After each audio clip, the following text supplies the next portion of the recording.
Hexagram number 1.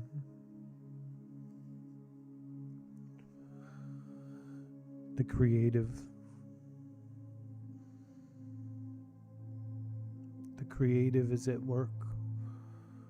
Change is in motion in a dynamic and creative way. This hexagram also is about attaining the cosmic viewpoint. Qian represents the ethereal, heaven, initiating principle called Yang as the natural complement of the material earth nurturing principle called Yin. It represents the male principle in its cosmological sense, as purely male attributes occur in nature. It is identified with the sun, the light-giving force, which acts on the dark light, absorbing earth force. The Yang force expands, the Yin force recedes. As in electrical energy, Yang is the positive, Yin is negative. As an initiator, the father of the family is identified with Qin, while the mother is identified with Kun.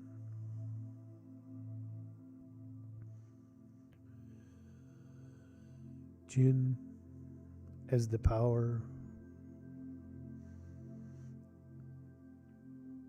Qin as the heaven power is identified with the ruler or sage. The sage rules through the power of insight and what the I Ching refers to as inner truth. Because his point of view is cosmic in proportion, beyond the narrow dualities of love, hate, like, dislike, and comfort, discomfort. He has no need to produce results through leverage or force. As the cosmic father, he seeks the best for all.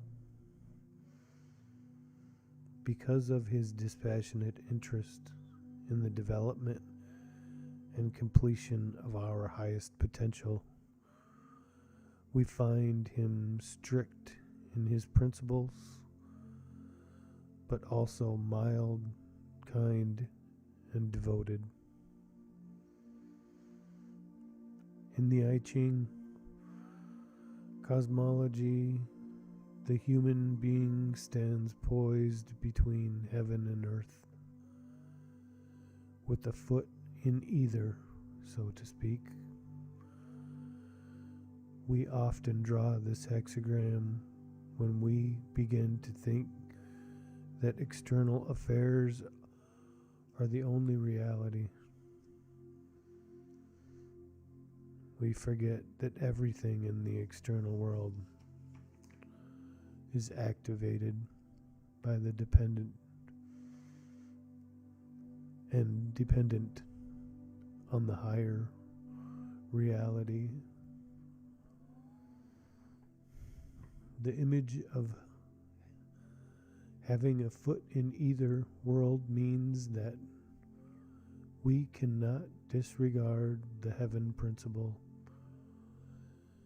It is present and central to every question. Every individual possesses both higher and lower natures. It is our destiny and personal Tao to cultivate and bring to completion our heaven potential. This heaven potential exists as a celestial image or blueprint stored in the mind of the deity. Rejection of this destiny is not only contrary to our fundamental drives. Following the leadership of our inferior man creates a hostile fate that can be reversed only by returning to a humble acceptance of our destiny to develop ourselves. When an individual develops his heaven nature, he shines like the sun. Such a person keeps conscious of and clings to what is good and great within himself.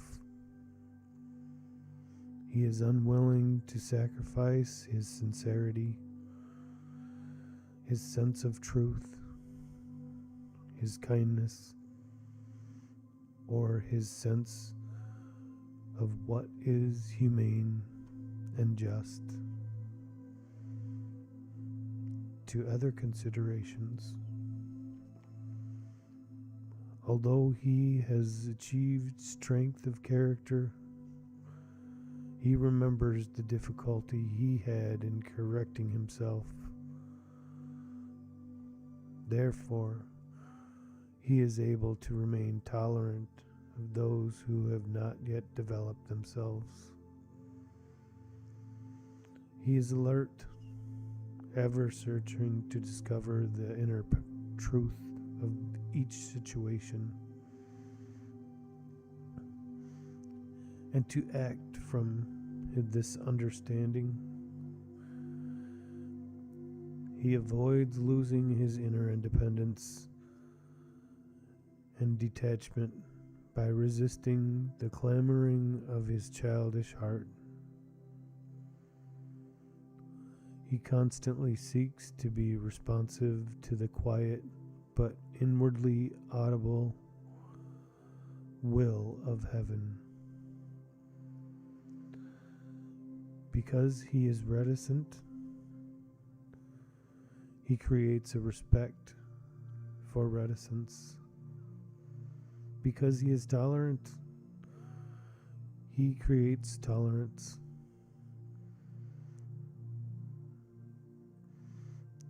Through his sincerity, he activates respect and love for truth in others. Like the sun, he shines on everyone with equanimity, awakening a small bit of higher life within them.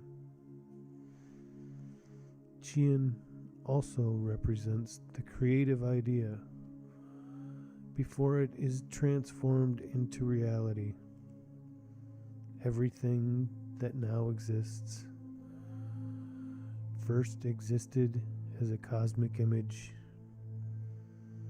Accordingly, Qian also represents the hidden creative potential inherent in any situation. By creative potential is meant the path that, if taken, will further everyone and everything in the situation. This creative potential is the particularly appropriate answer to the problem at hand. There is one particularly appropriate answer, and that can be found only by being receptive to it. We allow it to emerge through maintaining an open mind. Other answers may come close to serving all needs, but they require adjustments on adjustments before the problem can securely, if ever, be resolved. One of the most significant meanings of the I in I Ching means the easy. It also means that the easiest way to achieve success is to invoke the help of the creative, by which the particularly appropriate answers emerges.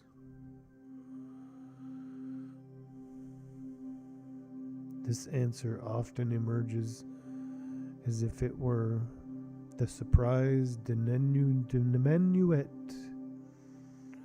in the last act of a drama.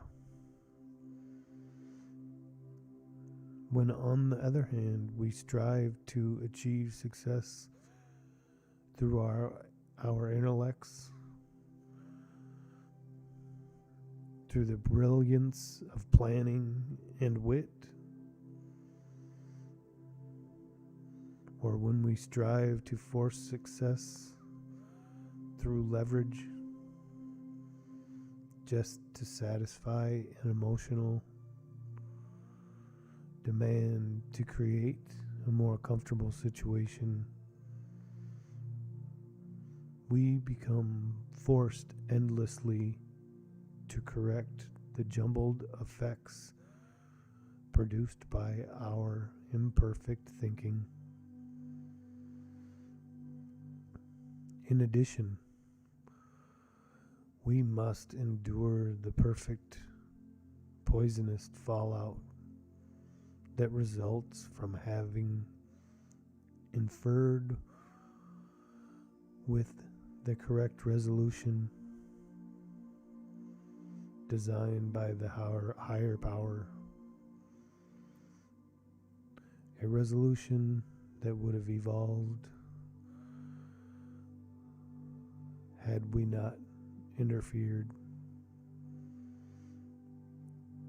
It is the way of the creative, however, to be able to use our mistakes creatively once we recognize them and return to a correct attitude. Furthering through perseverance. Furthering refers to the inherently beneficial nature of the creative that nourishes and protects all beings. Because the furthering process involves completing stages of development.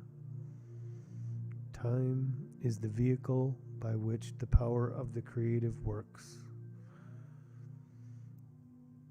Just as the seed sprouts and the plant emerges, the creative takes the cosmic image and gives it form.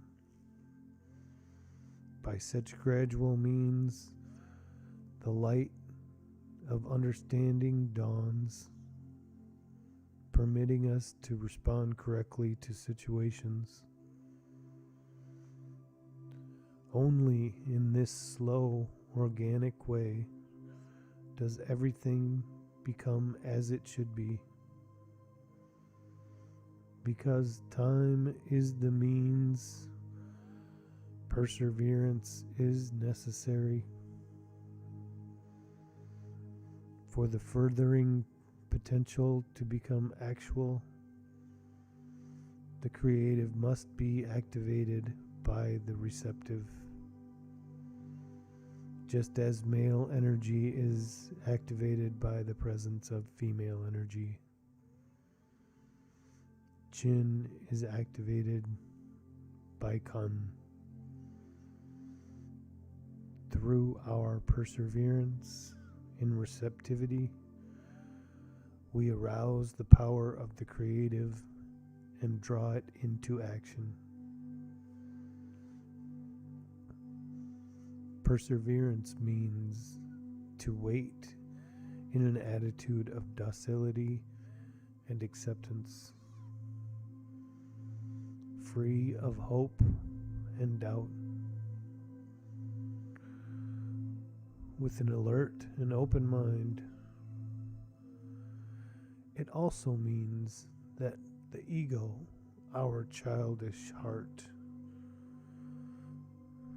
must be subdued or kept at bay. This means that we resist the demonic insistence of fear, the egotistical demands of vanity, and the interjections of our great pretender, the intellect. If need be, we aesthetically deprive our body of its powers of instinct and emotional thrust.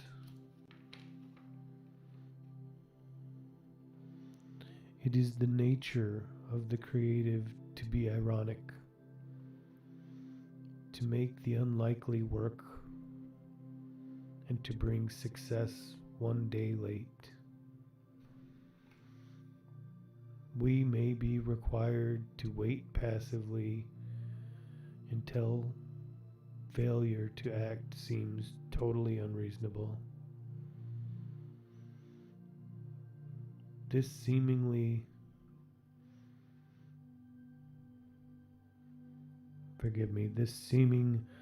obstinacy by fate occurs because the creative will not respond to the presumptions and demands of our inferior man, or to be begrudging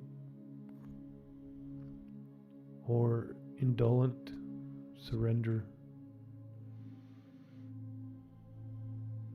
So long as we hold to the timetables set by our hopes and fears, we will be obstructed.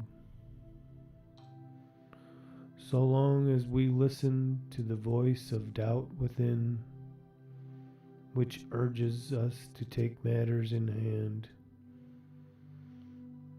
and causes us to try to force comfortable situations, comfortable conclusions to our problems, we continue to we continue to compete with the creative.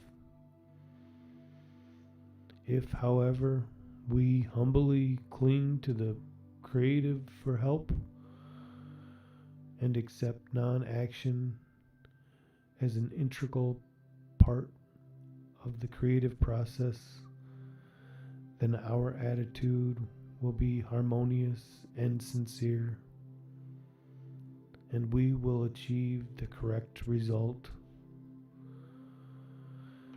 The way of the creative is the way of the master playwright, who keeps everything in suspense, even in a state of misunderstanding, until the last minute, when our acceptance becomes truly humble, when we recognize that we need the help of the higher power, and when we ask for that help, the diminuent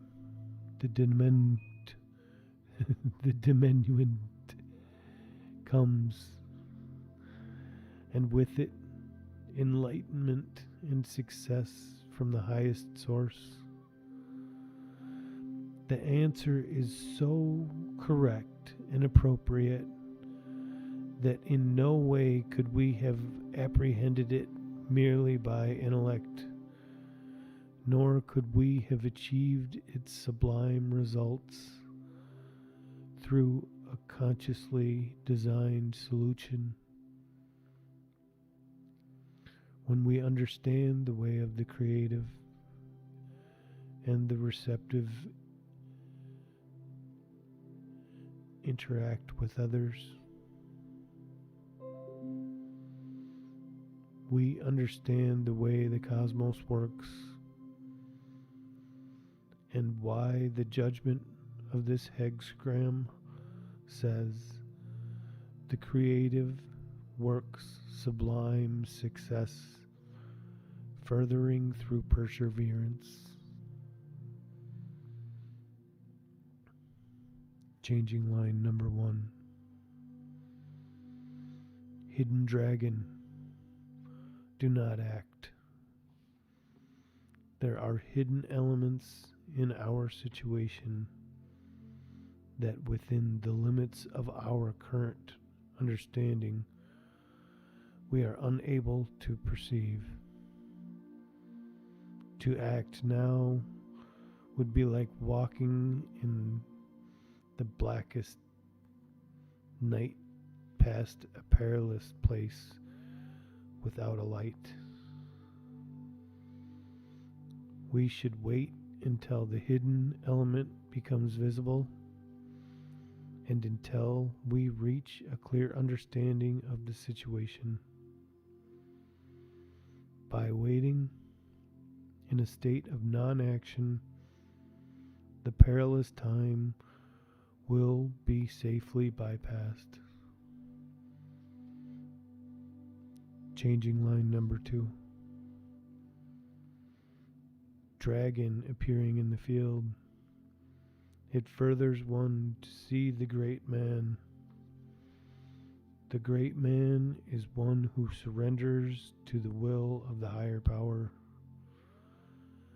He obeys the command of the sage and trusts his counsel to prove itself.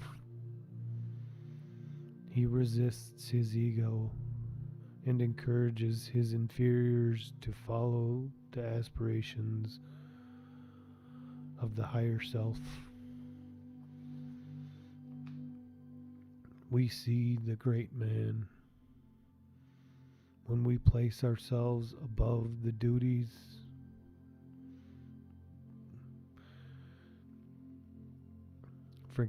we see the great man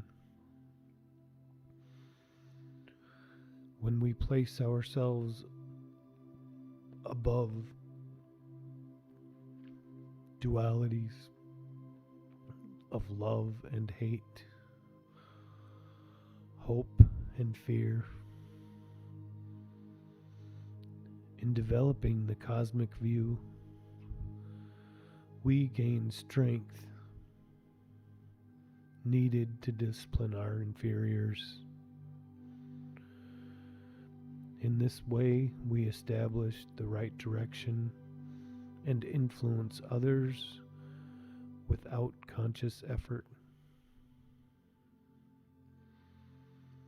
When we influence others through a correct attitude, it is said, the dragon appears in the field. We are still in training. However, and until this way of relating becomes thoroughly established, we will lose the correct attitude many times. Changing line number 3. All day long, the superior man is creatively active. At nightfall, his mind is still beset with cares. Danger, no blame, creative action and I Ching terms, is spontaneous action that emanates from an unstructured attitude. Here, plotting and planning begin, so that spontaneity is lost. The ever ambitious ego is quick to propose how it may make speedier progress. We should be alert, therefore, to moments when we suddenly see the role we are to play, or when we enthusiastically think, so this is the path of action. Such thoughts are Trojan horses. We should remain unstructured and assume no role, but allow events to proceed forward or backward as they will, without losing our composure.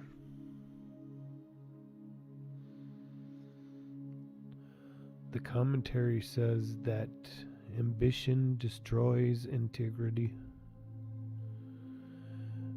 Ambition is at work when we say that another person wants to hear, or if we fail to say what comes to us as essential because we are afraid we might lose our influence. In such ways, our integrity is sacrificed to ambition. If we cater to people when they ought to be reserved, if we cater to people when we ought to be reserved with them, we sacrifice our principles. The way of the creative is to win others' hearts through following the truth within ourselves. We respond simply and naturally to each situation, keeping a humble and open mind. Then what we say or do penetrates to the essence of the matter and draws everyone into agreement. We can safely allow truth to show us the way to success. On giving up ambition, we achieve freedom of action. This does not mean, however, that we acquire the freedom to display power or to say or do whatever we please. Freedom of action is never meant to be an invitation to license. Changing line number 4. Wavering flight over the depths. No blame. There are 2 meanings of this line. The first is similar to having taken off in a flight over the ocean. Halfway across, we wonder whether we should have started. Now is the time to wonder or change direction.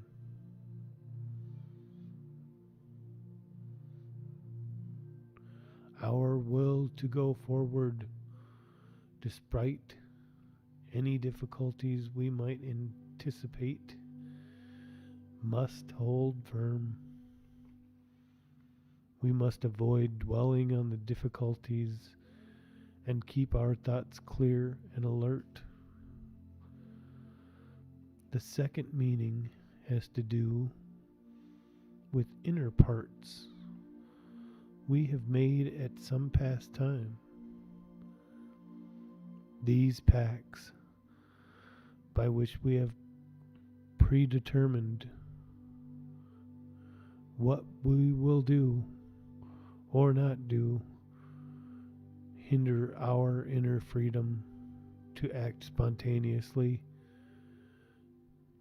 and innocently as each moment requires. We are not meant to memorize a path, then slavishly follow it. To follow the way of the creative, we need to be aware of the areas of inner burnout that may suddenly cause us to reject what is happening. In part, this line may be telling us to inspect our thoughts and to deprogram any set ideas we may have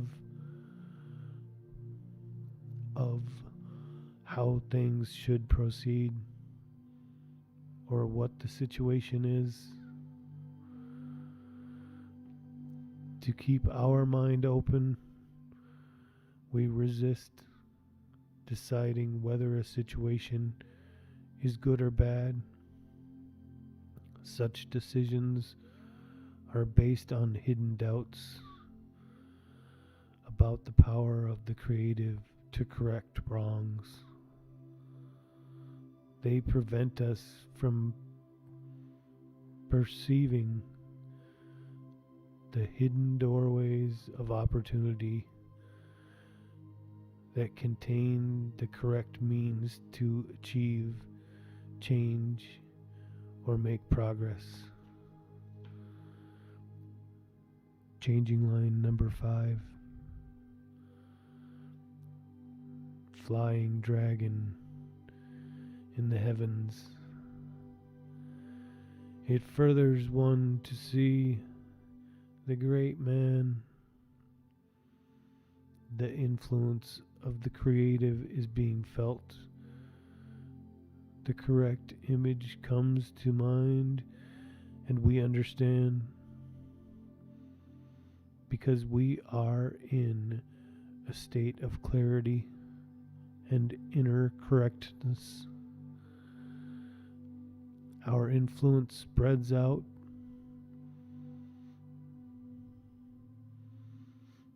without any conscious intention to everyone. Changing line number 6. Arrogant dragon will have cause to repent. It is arrogant to ignore warnings against taking action and to press ahead. It is arrogant to engage self-confidently in conflicts, or to dwell on people's behavior, or to tell them what they are doing wrong, and otherwise interfere in their affairs. The creative is activated only by persevering in humility and by our devotion to discovering the inner truth of each situation and to holding steadfastly to it. If we fail to observe the limits that define creative action, we act in contradiction to the correct inner workings of yang and yin, and so energize hostile forces to defeat our purpose. Only mildness in action, joined to strength of decision, brings good fortune. Because this is the way of the creative. We need to be aware that the element in us we see as the white knight in shining armor fighting the black knight is only our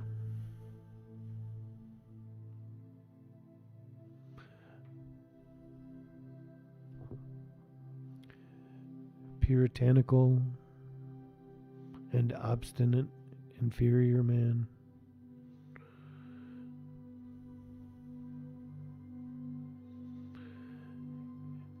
In the guise of doing the right thing, our inferior man metamorphoses into yet another image by which it usurps control of our personality. This happens particularly after we have made progress and pressures of the situation begin to ease, and we fail to keep our inferior man under surveillance. The hostile forces we engage through arrogance are not evil. Nature acts in a balanced, harmonious, complementary way.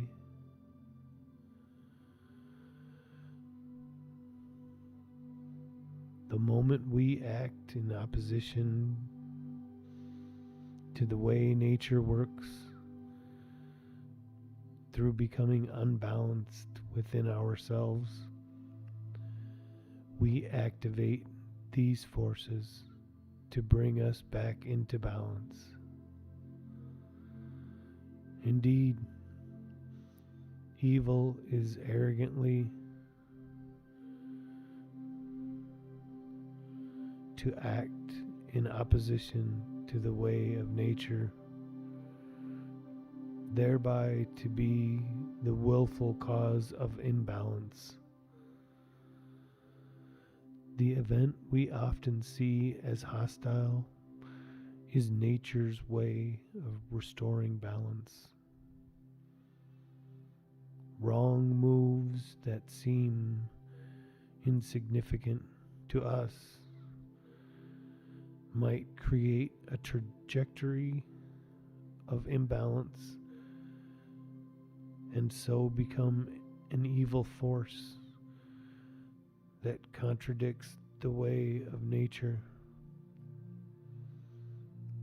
The forces of the creative and the receptive become activated to stop this trajectory by whatever means is necessary. This completes hexagram number 1.